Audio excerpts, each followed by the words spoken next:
నమస్తే రమగారు. నమస్తే జయ. రమగారు, మనకి శ్రావణ మాసం 2వ శుక్రవారం వరలక్ష్మి వ్రతం చేసుకుంటాం. ఈ వ్రతం యొక్క విశిష్టత, ఈ రోజుకున్న విశిష్టత, పూజా విధానం మొత్తం ఒకసారి మాట్లాడుకుందామండి. ప్రత్యేకమైన పూజా విధానంగా చెప్పబడుతుంది. సాధారణంగా లక్ష్మీ పూజ చేసుకుంటాం మనం. లక్ష్మీ పూజకి సింపుల్ శ్లోకాలతోటి చేసుకుంటాం. శ్రీ సూక్త విధానంతో చేసుకుంటే విశేషం. ఆహా. అయితే మామూలుగా మనం చేసుకునేదేమో మహాలక్ష్మి పూజ. ఈ రోజున వరలక్ష్మి అని ప్రత్యేకంగా చెప్పబడుతుంది. అంటే ఇప్పుడు చూడు, మనకి మాసాలలో అన్నిట్లలో భగవానుడు చెప్పాడు భగవద్గీతలో, మాసానం మార్గశీర్షోహం అన్నాడు. మాసాలలో నేను మార్గశీర్ష మాసాన్ని అత్యుత్తమ మాసంగా చెప్పబడుతుంది మార్గశీర్ష. అట్లాగే స్త్రీల వ్రతాలలో అత్యుత్తమ మాసంగా చెప్పబడేది శ్రావణ మాసం. ఇప్పుడు ప్రతి మాసానికి దాని యొక్క ప్రత్యేకతలు ఉన్నాయి. అవునండి. ఈ మాసపు పౌర్ణమి చాలా విశేషం. ఆషాఢ పౌర్ణమి ఒక విశేషం, శ్రావణ పౌర్ణమి ఒక విశేషం, మాఘ పౌర్ణమి ఒక విశేషం. అట్లా ఈ 2వ శుక్రవారం ఇప్పుడు చూడు, ఇవన్నీ కూడా విశేషమైనవి తిథులు. ఏకాదశి తిథి అవునండి, ప్రత్యేకం. కృష్ణాష్టమి చేసుకుంటాం, అష్టమి తిథి విశేషము. వినాయక చవితి తిథి విశేషం. ఎందులోనూ వారం లేదు చూడు. అవునవును, తిదే ప్రధానం. తిథే వారాలు దేనికి చెప్పుకుంటాము? మాఘపు ఆదివారాలు 4 ఆదివారాలు చెప్పుకుంటాం. మాఘాదివారాలు, కార్తీక సోమవారాలు, ఇవి మనకు విశేషంగా కనపడతాయి. అట్లాగే శ్రావణ శుక్రవారాలు కూడా అలాంటి విశేషమైనవే రోజులుగా చెప్తారు. 4 శుక్రవారాలు అయితే అందులో 2వది ప్రత్యేకంగా వరలక్ష్మి శుక్రవారంగా పేరు పెట్టబడి చెప్పబడి ఉంది. ఈ రోజున చేసిన పూజ అమ్మవారికి తప్పకుండా అందుతుందని, ఖచ్చితంగా మనం ఇది తప్పకుండా అంటే శ్రద్ధలోపం లేకుండా చేస్తే విశేషమైన ఫలితం లభిస్తుందని చెప్తారు. ఇప్పుడు ఇది కథల్లో చెప్తారు, కానీ మనకి ఒక మనస్సమాధానంగా ఉంటుంది. పూజ చేసుకున్నాం అనుకో, చక్కగా అందరికీ వాయినాలు ఇచ్చి పసుపులు కుంకాలు కొత్త బట్టలు, అమ్మవారి పూజ అలంకరణ, అయ్యవారు వచ్చి ఏదైనా కాస్త అభిషేకం చేసి మనకు తీర్థం ఇస్తే ఒక ప్రసన్నత వస్తుంది మనకి మనసుకి. అది చాలా ముఖ్యమైనది ఇందులో. దీంట్లో అధికం ఫలం నీకు ఎంత బాగా గ్రాండ్గా చేసుకోగలగవో అంత చేసుకోవచ్చు. ఏమీ చేసుకోలేవు, ఒట్టి పూజ చేసుకో, సరిపోతుంది. అదైనా సరిపోతుంది. ఇది ప్రత్యేకంగా ఒక కథలో చెప్పబడింది కాబట్టి ఈ శుక్రవారం విశేషంగా చెప్తారు. ఈ వరలక్ష్మి శుక్రవారానికి ఒక చిన్న కథే, శుక్రవారపు గాథ చాలా చిన్నది. ఏం చెప్తారు? చారుమతీదేవి అని ఒక స్త్రీ, బ్రాహ్మణ స్త్రీ. ఆవిడ అత్తమామల్ని ఎంతో బాగా చూసుకునేది, భర్తతో అన్యోన్యంగా ఉండేది, ఇంటికి వచ్చిన అతిథి అభ్యాగతుల్ని చూసేది. చాలా చక్కటి గుణవంతురాలైన హౌస్ వైఫ్ అనుకుందాం, గృహిణి. ఆమెకు ఒకనాడు కలొచ్చి వరలక్ష్మీదేవే కల్లో కనపడింది. ఆమె వరాలు ఇచ్చినట్టుగా కనపడింది కాబట్టి వరలక్ష్మి అనుకున్నారు. ఆమె కల్లో కనపడి, నన్ను పూజించు, నీ గుణగణాలకి మెచ్చాను, నన్ను పూజించు అని చెప్పింది. అది ఎప్పుడు పూజించమంది? శ్రావణ మాసంలో పౌర్ణమికి ముందు వచ్చే శుక్రవారము. అంటే పౌర్ణమి 15 రోజులకు వస్తుంది. పౌర్ణమి ముందు వచ్చే శుక్రవారం ఏదవుతుంది? సాధారణంగా 2వ వారమే అవుతుంది. 2వ వారమే అవుతుంది. ఈ 2వ శుక్రవారము పౌర్ణమి ముందు వచ్చే వారంగా లెక్కబెట్టి అమ్మవారి పూజ చేసుకోమని ఈవిడికి చెప్పింది. ఆవిడ నిద్ర లేచి ఇంట్లో ఉన్న పెద్దవాళ్ళకి, చిన్నవాళ్ళకి, భర్తకి, చుట్టుపక్కల వాళ్ళందరికీ తన కళ చెప్పింది. మంచి కళ చెప్పింది. అంతేగా.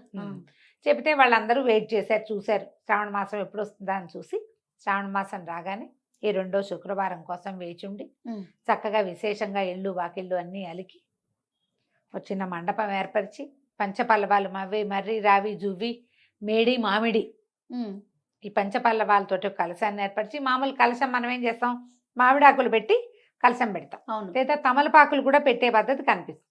అప్పుడు మర్రి పంచపల్లవాలు దొరికే కాలం అది. ఇప్పుడు మర్రి, రావి, జువి చెట్లు కూడా గుర్తుపట్టలేరు. మర్రి, రావి చాలా మంది గుర్తుపడతారు, జువి చెట్టు గుర్తుపట్టలేరు జయ. అవునండి. మేడి, మామిడి ఇవి కూడా అక్కడక్కడ కనపడతాయి. మేడి ఇప్పుడు మన ఔదుంబర వృక్షం అని పూజించుకుంటాం కదా. ఈ పల్లవాలతోటి, ఆ చిగుళ్ళు ఆకులతోటి కలశం ఏర్పరిచి చక్కగా సాంగంగా వరలక్ష్మి పూజా విధానం జరుపుకున్నారు. మామూలు వ్రత విధానం ఎలా అంటే, మనం పూజ చేసుకునేటప్పుడు మహాలక్ష్మి నమః అనే చోట వరలక్ష్మి నమః అంతే. అమ్మవారి పేరు వరలక్ష్మిగా ఈ సమయంలో ఈమెని ఈ పేరుతో పిలవాలి, ఇది లెక్క. అదే అమ్మ లక్ష్మీదేవి, ఈ కాలంలో ఆమెను వరలక్ష్మి అని పిలుచుకుంటాం, వరాలు ఇచ్చే తల్లిగా చెప్తాం. అక్కడి నుంచి పూజా విధానం అయ్యి వీళ్ళందరూ ప్రదక్షిణ చేస్తూ ఉంటే చుట్టుపక్కల వాళ్ళు అందరూ చేరి ఎక్కడెక్కడో స్నేహితులు చుట్టాలు పెద్ద వ్రతం చేసుకుని మనము పిలుచుకుంటాం కదా. అవును. అందరు వచ్చారు. అందరు వచ్చాక ఈ పూజ చేసుకున్నాక వీళ్ళు మండపానికి ప్రదక్షిణాలు చేస్తుంటే వాళ్ళ ఒంటి మీద బంగారం మొలిచిందట. కాళ్ళకి బంగారు పాంజేబులు వచ్చేసాయి, మెడల్లోనూ చెవులకి అన్నిటికీ చక్కగా ఆభరణాలు వచ్చేసాయి. మూడో ప్రదక్షిణం చేసేసరికి వాళ్ళ ఇంటి నుంచి వాళ్ళని తీసుకెళ్ళటం కోసం ప్రతి వాళ్ళకి ఎన్నో రకాల వాహనాలు అవి వచ్చేసినాయి. ప్రతి వారికి ధనకనక వస్తు వాహనాలు ఏర్పడ్డాయి. 1 సంవత్సరం పూజ చేసి అందరు కలిసి పూజ చేసుకుని ప్రదక్షిణ చేస్తేనే ఇంత విశేషమైన ఫలితం లభించింది. ఇది చాలా అద్భుతమైంది. ప్రతి సంవత్సరము చేసుకోవాలని అందరూ ఒకళ్ళకొకళ్ళు చెప్పుకున్నారు. ఎవరిళ్లలో వాళ్ళు జరుపుకునే వాళ్ళు సామూహికంగా కూడా జరుపుకోవచ్చు. ఈ కథలో మనకి చెప్పబడిన ప్రధాన ఘట్టం ఏమిటి? చారుమతీదేవి ప్రధాన పాత్ర. ఈమె గుణవంతురాలు, అత్తమామని బాగా చూసుకుంటుంది. ఫస్ట్ పాయింట్ అది. భర్తతోటి అన్యోన్యంగా ఉంది, ఇంటిలి బాధకి బాగా చక్కగా చూసుకునేది, అతిథి అభ్యాగతిని చూసుకునేది. ఇలా ఉన్న వాళ్ళకి అబండెన్స్ దానంతట అదే వస్తుంది. లక్ష్మీదేవి తనంతట తను వస్తుంది అంతే. కష్టమో నిష్ఠూరమో నీకు ఎంత ఉంది సంపద, దానికి సరిపడా ఇంతే ఉంది, దీనికి సరిపడా. ఎవరితోటైనా బాగా ఉండటానికి, ఎవరినైనా బాగా చూసుకోవడానికి కోట్లక్కర్లేదు, మనసుంటే చాలు. లోపల ఉండాలి గుండె పదిలంగా. ఇది చక్కగా చూసుకుంటే, ఇతరులతోటి బాగుంటే, మానవ ఇప్పుడు వీళ్ళతో పూజ ఉంది, ఎంతమందినో పిలిచింది ఆవిడ. మా పూజ మేము చేసుకుంటాం అనకుండా ఆవిడ కల వచ్చింది, అలా వరలక్ష్మీదేవి వచ్చింది, బోల్డని ఇచ్చేస్తుందని నమ్మి ఇవన్నీ ఎవరికైనా పోకూడదని తమే చేసుకున్నారనుకో, అది వేరే కథ. ఇప్పుడు ఈవిడేం చేస్తుంది, ఎంతమందినో పిలిచింది అంటే అందరికీ అభివృద్ధి కావాలని కోరుకుంటోంది కదా. మంచి మనసు అది ఉంటే యూనివర్స్ మిమ్మల్ని చూస్తుంది. లక్ష్మీదేవి మనని కాచి కాపాడాలంటే నాకే ఉండాలని కోరుకుంటే నీతోటే ఉండదు, అందరికీ ఉండాలి మనతో పాటు. మనకు వచ్చిన అవకాశం ప్రతి వాళ్ళకి రావాలని కోరుకోండి. అదే ఈ వరలక్ష్మి కథ యొక్క సారాంశం. మన విధానాన్ని బట్టి 5 లేదా 9 పిండి వంటలు చేసి అమ్మవారికి నివేదన చేసుకోవాలి. తోర గ్రంథి పూజ అని చేస్తారు. తోరం అంటే ఏం లేదు, అమ్మవారి యొక్క రక్షని మనం ధరిస్తామన్నమాట. 3 రోజులు కట్టుకోవాలంటారు. తోర గ్రంథి పూజ ప్రత్యేకంగా చెప్పబడుతుంది. వ్రత విధానం అయిపోయాక తోర పూజ.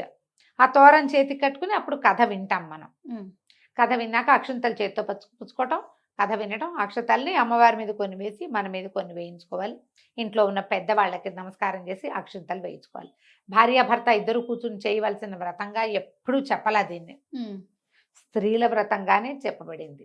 భర్త మనము ఎప్పుడంటే ఆయనకు దండం పెట్టి అక్షంతలు తీసుకోవాలి. సాధారణంగా భర్త పెద్దవాడై ఉంటాడు కదా, చిన్నవాడైతే అనే క్వశ్చన్ ఇస్తే నేను ఆన్సర్ చెప్పలేనమ్మా, చెప్దాం దీనికి కూడా.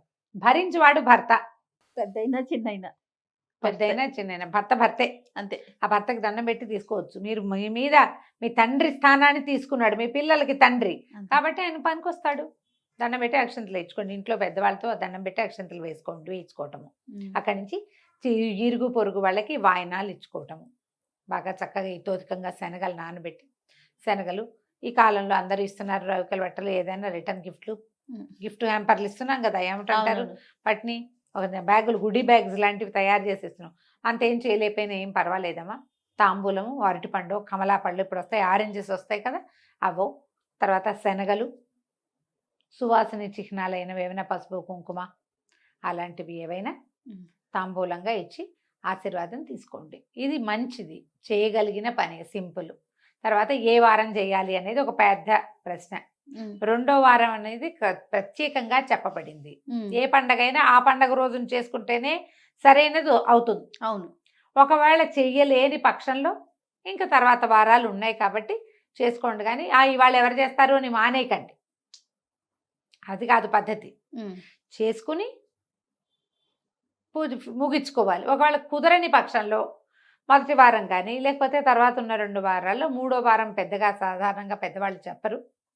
మీకు 3వ వారమే కుదురుతుందండి, 4వ వారం నేను ప్రయాణంలో ఉంటానంటే ఓ దండం పెట్టుకుని 3వ వారమే చేసుకోండి. మానేయటం కంటే చేసుకోవటం నయం కదా, అంతే కదా. చేసేసుకోండి తప్పకుండా. ఇంకా ఇతరులకు ఎవరికైనా ఏమైనా ఇవ్వాలంటే ఏవైనా సువాసిని చిహ్నాలు ఇవ్వచ్చు. సువాసిని సంబంధిత వస్తువులు, పసుపులు, కుంకాలు, గోరింటాకు, బొట్లు, కాటికలు, హ్యాండ్ బ్యాగులు, చీరలు అలాంటివి ఏవైనా మన ఇష్టం. మీ ఓపికను బట్టి అమ్మవారికి సమర్పించవచ్చు. అమ్మ లక్ష్మీదేవికి శనగపిండి ఇష్టం, శనగ ఇష్టం అంటారు, ఆమె ఇష్టమైన వస్తువు. అందుకని శనగతో చేసినటువంటి ఏదైనా ఒక వస్తువుని తప్పకుండా చేసి, మీకు ఎవరు చెప్పారు అని అడిగారు మొన్న ఎవరు చెప్తారమ్మా అలాంటి ఆడు ప్రశ్నలు ఇస్తే ఏం సమాధానం చెప్తాం? అంతే కదా. మీకు ఎవరు చెప్పారు అంటే, ఇప్పుడు మనం చెప్పేవన్నీ మనకు ఎవరైనా చెప్తున్నారా? ముందు నుంచి వచ్చినవి తెలుసుకుని చెప్పుకుంటాం అంతే. అంతేగా. మీకు ఎవరు తరాల నుంచి ఆవిడ వచ్చి చెప్పిందా మీకు తనకు శనగలు ఇష్టమని? ఇలాంటి క్వశ్చన్. అవునా రమ్మగారు? ఇంకా దానికి ఆన్సర్ లేదు. దానికి ఆన్సర్ లేదు. నేను నవ్వుతూనే చెప్పా, మీరు చేసే చాలా పనులలో ఎవ్వరు మీకు చెప్పినవి కాదు, ఎవ్వరు మీకు చెప్పరు. వాళ్ళు వచ్చి చెప్పారా? మరి ఎవ్వరు వచ్చి చెప్పరు. ఆటోమేటిక్ గా జరుగుతాయమ్మా, ముందు నుంచి వస్తుంది. పెద్దవాళ్ళని చూసి మనం నేర్చుకుంటాం. వాళ్ళ దగ్గర పెద్దవాళ్ళ దగ్గర విన్న మాటలే చాలా మటుకు. పండగకి సంబంధించిన మాటలన్నీ ఇవేం కొత్త మాటలు కాదమ్మా, అన్నీ ముందు నుంచి వచ్చేవే. ఇలా చెప్తారు, శనగతో ఒక వస్తువు చేయండి అని. మీరు మైసూర్ పాకు చేయండి, లేకపోతే ఏదైనా మనం పూర్ణం బూరెలు చేయండి అంతే. మైసూర్ పాకు పూర్ణం బూరెలు నాకు చేత కాదండి, బజ్జీలు వచ్చంటే బజ్జీలైనా వేసి నివేదన చేసుకోవచ్చు. ఒక కారపు నివేదన చేస్తాం కదా, అప్పుడు అది కూడా నివేదన చేసుకోవచ్చు. ఏమీ చేయలేమమ్మా, పాయసం చేసి పెట్టండి. క్షీరాన్నం అంత మహత్తరమైన నివేదన ఇంకొకటి లేదు. కాస్త పాయసంలో కొంచెం శనగపప్పు వేసి, బియ్యంలో పాలతో ఉడికించి బెల్లం కలిపి, అలాగే కాస్త ఏలకపొడి, జీడిపప్పు, కిస్మిస్సులు వేసి నివేదన చేసుకోండి. ఎంత చేసినా చేయించుకుంటుందమ్మా అమ్మవారు.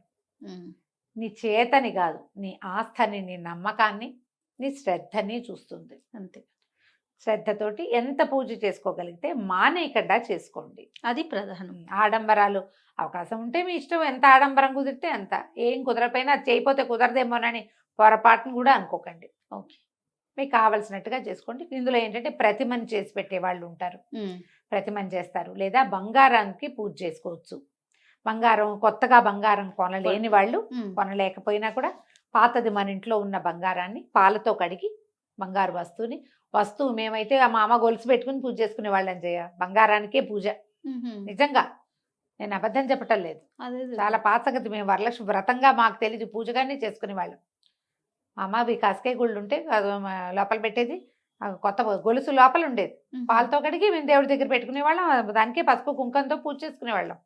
బంగారాన్ని లక్ష్మీదేవిగా భావించి ప్రతిమే ఉండాలి, ఇంత స్వరూపమే ఉండాలి. ఇప్పుడు మీరు అక్కడి నుంచి ఇక్కడి నుంచి తెచ్చిన బట్టలతో చేసినటువంటి ప్రతిమా విశేషాన్నే చేయాలని భావించకండి. కలశం పెట్టి కలశంలో అమ్మవారిని ఆవాహన చేసుకుని పూజ చేసుకోవచ్చు. ఓ చిన్న రూపు పెట్టి పూజ చేసుకోవచ్చు, బంగారపు వస్తువు పెట్టి పూజ చేసుకోవచ్చు, ఫోటో పెట్టుకుని కూడా పూజ చేసుకోవచ్చు. వాళ్ళు ఎవరో చేశారు అదే కరెక్ట్ అని, ఇలాగే చేయాలని, ఇదే కరెక్ట్ అని పొరపాటును కూడా అనుకోవద్దు. అట్లాంటివి ఏమీ లేవు.